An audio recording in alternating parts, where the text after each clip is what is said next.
শোনো, কালকে কিন্তু আমি আর আসতে পারবো না। রোজ রোজ এইভাবে আমার তোমার মেসে আসতে ভালো লাগে না। যদি সম্ভব হয় তাহলে একটা বাসা নাও।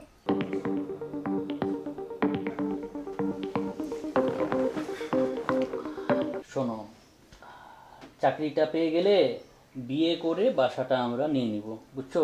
আমি তোমাকে আর 2 মাস দেখবো, এর মধ্যে আমার সিদ্ধান্ত আমি তোমাকে জানিয়ে দিব। থাকো, চলে গেলাম।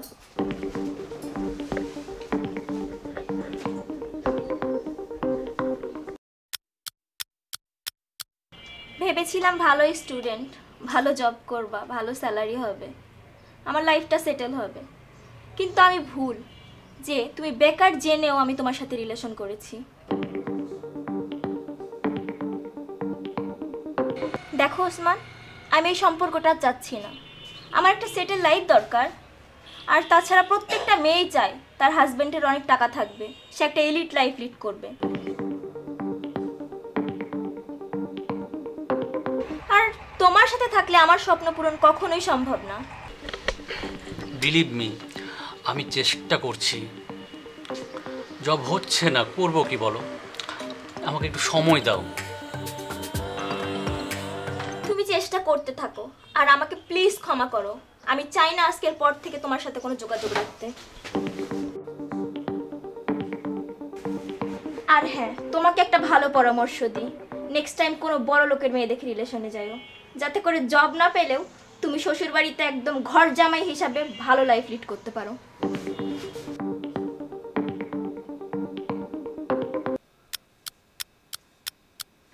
এই শোনো না, তোমার আমার বিয়ের বিষয়টা আব্বুকে বলে দিয়েছি।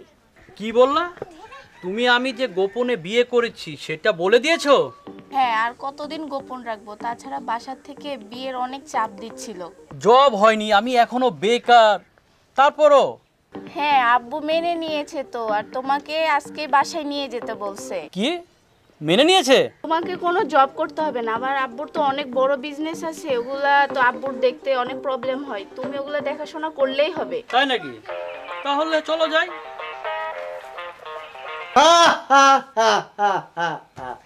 আমার মেয়ে কখনো হিসাবে ভুল করতে পারে না, ব্যবসায়ীর মেয়ে, দেখতে হবে না? আর হ্যাঁ বাবা, বাসা ভাড়া নিয়ে কি করবা? আমার এত বড় বাসা, আর একমাত্র মেয়ে আমার, তাকে ছেড়ে আমি থাকবো কি করে? শোনো বাবা, ওসব মেস্টেজ আজকেই ছেড়ে দাও, আর আমার বাসায় শিফট হয়ে যাও। আর আমার এত বড় ব্যবসা, তোমার ওসব চাকরি বাকরি করার কোনো দরকার নেই। 2 দিন পরে আমার ব্যবসাপাতি তুমি একাই দেখাশোনা করো।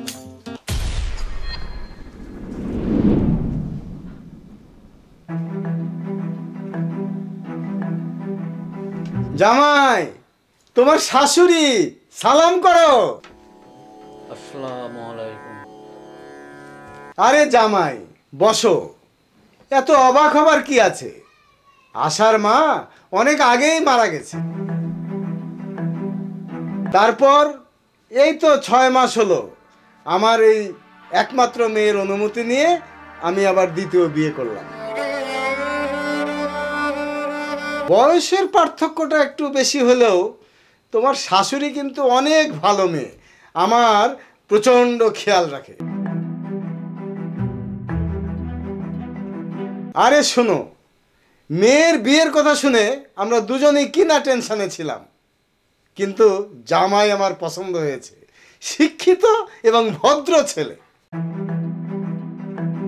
এই চলো আমাদের রুমটা দেখিয়ে নিয়ে আসি তোমাকে।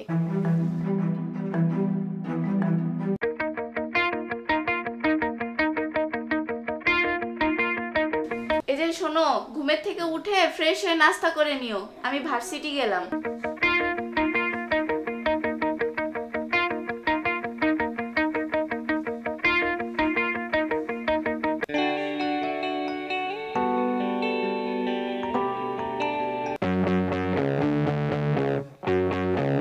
তোমাকে নাস্তা দিব? টাকা পয়সা ধন সম্পত্তির লোভে আজকাল মেয়েরা বাবার বয়সী মানুষকে বিয়ে করে। কি সমাজের অবস্থা হলো! বাজে কথা বলো না।